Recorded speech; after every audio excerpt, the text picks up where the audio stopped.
Welcome to Save Your Money, Save Your Teeth, the go-to podcast where curiosity meets dentistry straight from the experts.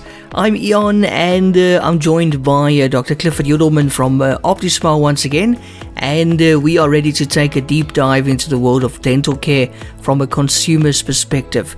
If you're looking to brighten your smile or simply just protect your wallet, we have got you covered with this podcast featuring practical advice and the latest insights. So stick around with us and we uncover the secrets to maintaining both your dental health and also your finances. Dr. Clifford Yudelman, welcome back once again. Thank you. Thanks for having me back. I'm really looking forward to today's episode and the next couple of episodes in particular, because we're talking to a very special type of dental patient, aren't we? Yes, and I think a lot of people, most people, when you hear, they say, oh, I'm going to the dentist, the face they make, you can just see they're scared, When they say, I'm going to the doctor, it's a different face that they make. So I think dental fear is probably more common than we think. It is, and today we're going to talk about overcoming dental fear and why people are afraid of the dentist, and then we've got two more episodes to carry on from there next week and the week after, which is just about overcoming this situation, talking more in depth, and then also just about stress-free dental visits. So we're going to cover the whole thing from beginning to end.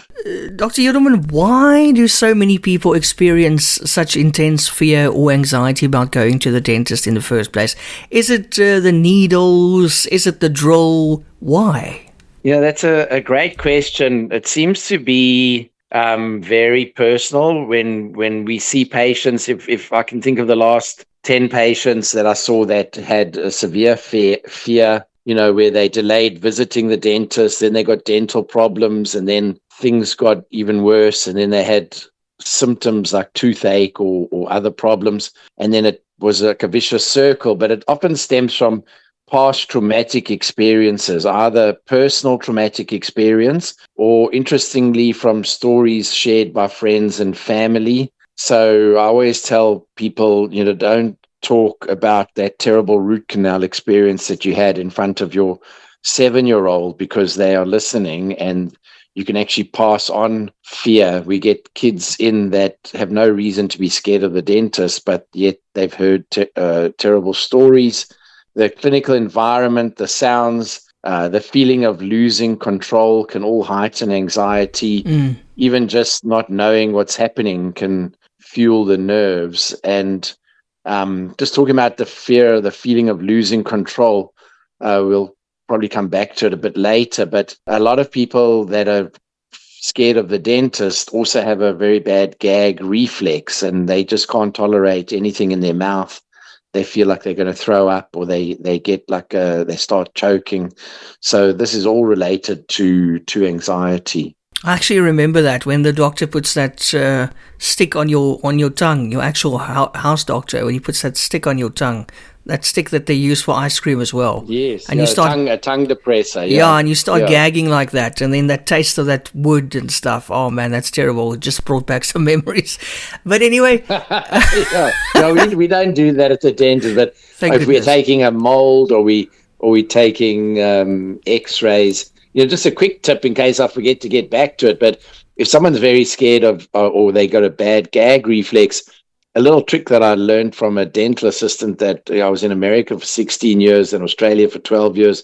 And before I moved to Australia, a couple of years before I moved in the early 2000s, one of the dental assistants said, went and grabbed a little hand mirror and gave it to the patient and said, just hold on to this and look where I'm putting the X-ray in your mouth, and keep your eyes open. And the same works if you're getting a mold taken, and unless the dentist has a intraoral scanner. So next time, if you're getting an X-ray or a mold taken, ask the dentist to give you a little hand mirror and keep your eyes open and watch what they're doing. It breaks that that sort of closing your eyes and feeling like you're going to throw up. It's a bit different to the stick on the back of the throat. Yeah. I mean, that can make anyone vomit. Yeah, I don't know. Yes. Oh my gosh. But Yeah. like I remember now that we talk about it, I actually remember it. But how would you say, how do these past traumatic experiences or stories from friends and family actually fuel that fear? So these negative stories tend to linger in our mind and they become mental shortcuts. If someone hears about a painful appointment or sees a frightening movie scene, I don't know if you remember, it wasn't, there was a movie scene, it was a popular movie when I was growing up. You might not have seen it. It was a black and white movie, and the Nazis torturing the guy by drilling into his nerves in his teeth, and that caused a lot of fear in people my age, or maybe a little bit older as well. I'll think of the name of that movie later, but I think it was with Dustin Hoffman, and he was in terrible pain. I think that kept people away from the dentist for many years. Yeah. But, it's not often you hear of people that, usually if it's a negative experience, people will go and tell everyone. But if they went to the dentist and they had a cleaning and it was just, gentle and nothing bothered them, they're not going to go and tell the whole world, I just had my teeth cleaned. It was amazing. It was like getting a manicure or something, although you'd be surprised some people do go and talk about good things about the dentist. And in fact, so many of our Google reviews they even surprise me how much people have enjoyed, getting certain treatments done and so on. But it's usually the opposite. If someone has a bad experience or a frightening experience, they're going to go and tell people, and they're going to talk about that in front of kids, and the kids are going to get anxious, and that anxiety can build even in their future, even if their future appointment is completely different. It just piles up. Yeah. So now you have a situation where people actually delay treatment for years because of that anxiety, and that sort of creates oral health risks, right, over time. Yes, so delaying treatment allows small issues like early cavities or mild gum disease to progress into major problems, requiring more invasive treatment or even extractions. And this can also lead to infections that affect your overall health. We've done a few podcasts about that. So delaying treatment, that's a big theme in all of our podcasts. This is number 51. We just celebrated 50 podcasts last week. And a lot of our podcasts, our theme is save your money, save your teeth. A stitch in time saves 9 is one of the English sayings. And, prevention is better than cure. The less you have done to your teeth, the better it is, the longer your teeth will last. And, you don't want to get over treatment either. And, anytime there's something that's progressive, if you're scared of the dentist and you leave it for years and years, it definitely will get worse. I don't want to make you even more scared, but that's the case. Now, Dr. Yudelman, what are some practical steps that a patient can actually take to manage that fight or flight feeling when they sit in that dental chair?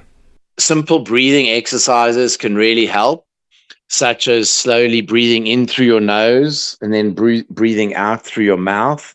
I've actually done some breath work and listened to a fantastic book called Oxygen Advantage. It's all about breathing through your nose.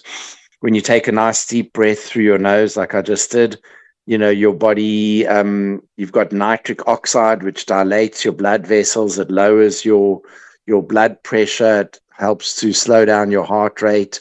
And there's other things like distraction techniques, listening to calming music or a podcast. For some people, that works.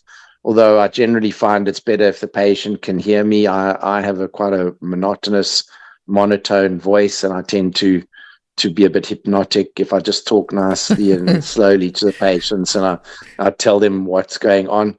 I always tell the patients, this is your mouth, and you can withdraw consent at any time. If you put your hand up and I don't stop, then it's considered assault, and that's something that people should should know when they go to the dentist. And with anything, there have been cases of consenting adults, having a fun time together, and one changes their mind, and they say, I don't want to do this anymore, and then it becomes actually assault. And it's the same with a dentist. If you tell the dentist stop, and he's like, I'm almost done, and you're not happy with that, you've withdrawn your consent, and it should be very easy to be able to tell the dentist to stop, and you should feel like you in full control at all times. Telling the dentist how you feel is crucial, and it helps us to adapt our approach. I've had patients that have caught me by surprise where they're quite fine when they're sitting and talking to you, and they don't tell you that they're scared, even though we've got it on our questionnaire. How scared are you of the dentist? And I get people to rate it out of 7, because then you can't sit on the fence. You're either 3, which means you're a little bit scared, but not that scared, or you're a 4, which means that you're on the other end, you're closer to a 7. And some people put a 7, and those people, you can see the fear in their eyes before they even walk down the hallway towards the chair, and the last place they want to sit is in the chair. We have a bench in the room along the window. We've got a beautiful ocean view, and when the patient walks in and they sit on the bench rather than in the dental chair, and you sometimes see a little bead of sweat on their top lip, and that's me. Yeah, you don't have to. Shame. We've discussed it before that you've had some bad experiences. And I'm sure, like, I think your brother had even worse experiences, and that I think made you scared of the dentist long before you had your turn. Yeah. Yeah. But anyway, any specific strategies that your team at OptiSmile employs to make anxious patients feel a little more comfortable? Yeah, so we've been in business this year is 10 years. OptiSmile opened in 2015. And one of the biggest things, we create a welcoming environment. There's nice music playing. The whole team are very empathetic. So many times our Google reviews are all about how nice everyone was and how kind everyone was, and how much everybody cares, rather than, oh, my filling matched exactly, or my crown feels perfect. So much of the time it's about this welcoming environment and how they feel about the relationship with the staff. And then, of course, if you need a little bit more than that, there's always sedation options, which we're going to talk about in more depth. But communication is key. We explain each step. We use gentle techniques. We take breaks whenever the patient wants. We have all special things. There's something when we treat kids, it's called tell, show, do. I first tell you what I'm going to do, and then I show you what I'm going to do, and then I do what I told you and what I showed you. So by the time you actually experience something, so if I was going to numb you, I first tell you, I'm going to put this numbing cream there up next to your tooth, and we're going to leave it for a few minutes, and then I'm going to use a special machine called a wand, which is, we prefer to use that to numb you rather than giving you an injection with a syringe. Then that machine will give you your anesthetic really slowly. And if 10 is agony and 0 is nothing, a lot of patients will experience a 0 or a 1. If you feel anything more than that, please stop me right away. And so I've now told you, and then I might show you. I'll hold up the little cotton pellet with the numbing cream. And, we're not going to wave a syringe in front of you, but we have this wand, which has got a little plastic tubing, and it's controlled by a computer. The technology, I think, also is very comforting for the patients.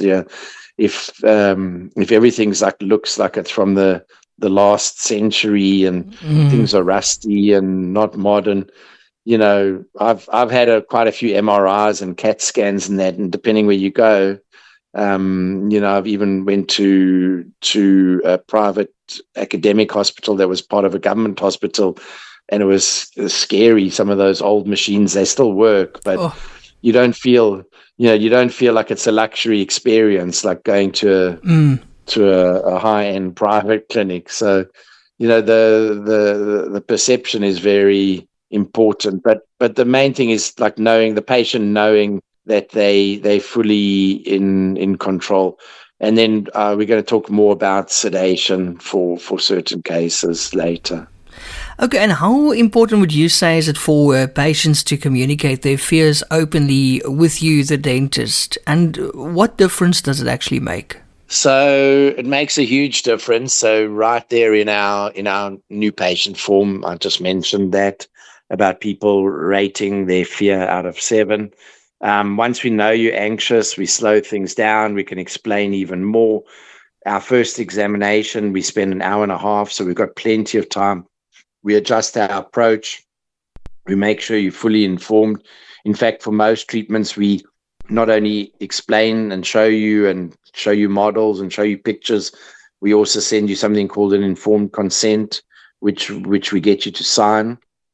And, this is safe for implants or extractions, root canals, injection molded, composite. For simple fillings or a cleaning, we don't do that.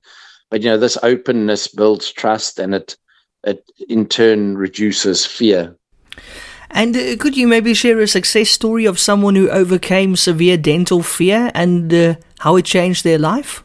Yeah, I mean, sure, almost every other day, one of us in the practice sees a patient who hasn't been to the dentist in over 10 years. And in some cases where it's severe, we do carefully planned sedation. In cases like that, it could be where we bring in an anesthetist, a hospital-trained anesthetist, or they basically a doctor that's trained to actually put people to sleep completely. In the practice, we don't put people completely to sleep. We use conscious sedation, which we're going to talk about. And after a few visits where the patients, don't remember anything and it goes really well and they've regained their confidence, they can even go to much lighter sedation where they just take a Xanax, a Xanol, a generic is called alprazolam, and it just takes the edge off. And eventually, a lot of these patients, they'll come in happily with a big smile on their face. They come to checkups regularly. Their health is drastically improved. It's totally life-changing. They actually turn out to be the happiest and the friendliest patients because they remember how poop scared they were before. And now it's like they don't even know why they were so worried. It's obviously not always like that, but so many times that's how it works out, which is amazing. It's such a nice feeling when you're able to help people like that. Yes, absolutely. And, what are the most common misconceptions that people have about dental visits that might actually feed into their anxiety? So one misconception is that every visit will be painful or that the dentist's primary goal is to lecture them. So that's a big thing. If there are any dentists listening to this. So when a patient feels like they're not in control and you talk down to them in a very, I think they call it a paternalistic approach. You really have to floss your teeth. It's disgusting. Why are your gums bleeding? I told you last time, don't do that. You start feeling like a child, and that brings on this sort of childhood type anxiety where you feel out of control. It ties in with other types of anxieties and lecturing people. So we use something at OptiSmile called co-discovery and co-diagnosis. We actually look at the x-rays with the patient and we talk them through it. We look at photos, we look at scans. This is long before we even look in their mouth. You can come to me for an hour and a half consultation and we probably only use the last 10 or 15 minutes to look in your mouth. Everything else is done outside of your mouth from scans and things like that. Doctor, how do you strike a balance between addressing a patient's fears and then also ensuring that you still complete the necessary treatments?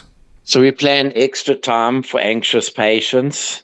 I take it for granted that no one loves the dentist. So, for instance, if you're coming to me and I'm doing a filling on the lower, you always say the lower left, let's just say it's on the lower left, like second from the back, your 6-year molar's got an old filling that needs replacing and you have a bad memory of what it felt like when you had it done at maybe age 8 or 9 and it was sensitive and they didn't take enough time to numb you.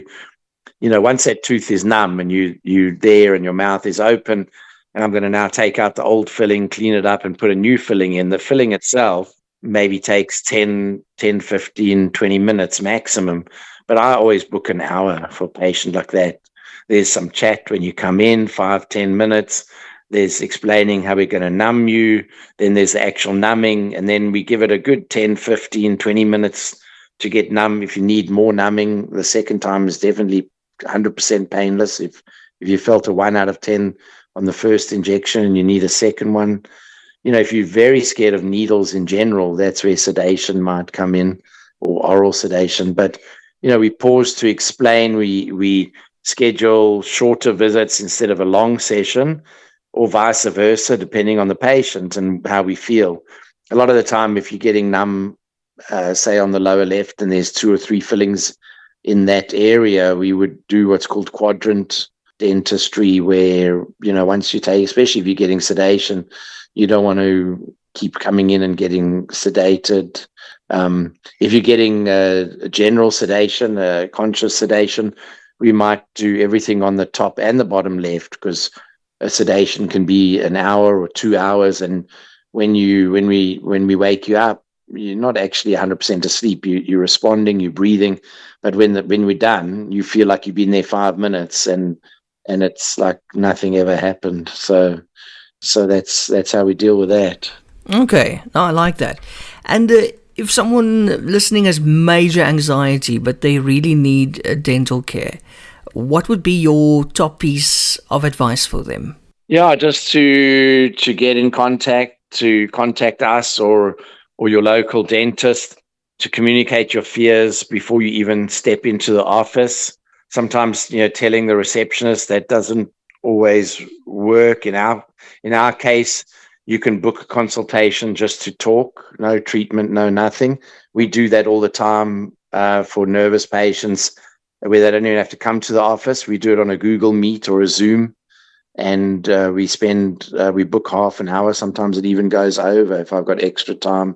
We explain everything, and the patients then often will book that next visit, which is the hour and a half visit. It's also, some people are scared that it's going to cost, they're going to be quoted, 1,000, 2,000 rand or whatever it is, and they're going to walk out and it's going to cost them 15,000 before they've even had anything done. Look, I'm not saying that doesn't happen. We hear stories like that all the time. Not that I want to make people scared of the dentist, but there are cases where a dentist will quote someone for, say, an exam and just 2 little x-rays, and then you go in and they need to do a panoramic, and then they need to do a 3D, and then they need to do a scan. So we rather quote a fair bit higher, but it includes everything, and that goes a long way to reducing anxiety about payment or being overcharged. We always do exactly what we told the patient we're going to do. And if, say, you came in and there was a big cavity, and next to that there was another small cavity that wasn't visible on the x-ray, and we need to fill that, we don't sit you up and say, oh, that's going to be another 1,000 rand or something like that, because that's all about trust. You're going to be really scared to come back for the other side. What are they going to find next time?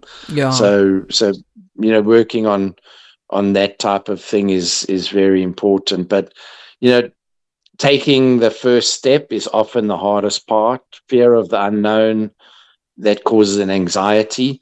So there's a big difference between anxiety and fear. So the fear is like you literally facing, you walking into the office, or the dentist is waving a big needle at you. That's fear. But a lot of people just have anxiety. They're more anxious about having that fear in the first place, and so they avoid it. So just take the first step. Look up, Google best dentist near me, read the reviews, see if they offer video consultations. If you're in the Cape Town area, come and see us, or book a video consultation. If you're overseas and you're thinking of coming to Cape Town and you're scared of the dentist, go online. You can book 24/7. You can book a video consultation, fill in a new patient form, let us know that you're nervous, and we'll look after you. even if it means that we've got to bring in a anaesthetist to knock you out. And next episode, we're going to be talking about that, oral sedation versus conscious sedation. Looking forward to it. Dr. Yudelman, thank you so much. That's another great edition of Save Your Money, Save Your Teeth, and looking forward to next week. Thank you. Me too. And have a great week, and we'll see you next week. You too. Thank you, Doctor. That's Dr. Clifford Yudelman from OptiSmile. And remember, while we strive to provide valuable insights, always consult with your own dental professional for advice tailored to your personal health. Also, don't forget to subscribe for more enlightening discussions. Join us again next time as we continue to explore the fascinating intersection of dental health and financial savvy. Until then, keep smiling and taking great care of your teeth.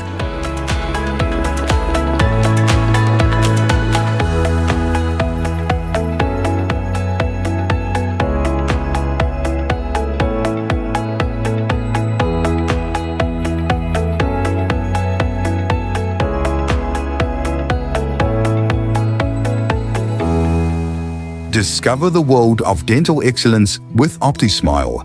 Join us for a weekly podcast featuring Dr. Clifford Yudelman, a seasoned expert with 40 years of dental experience across 4 continents.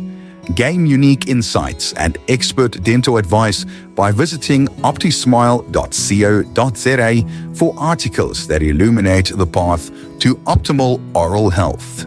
If you're seeking unparalleled dental care in Cape Town, get in touch with OptiSmile or book directly online on optismile.co.za. OptiSmile, where global expertise meets local care.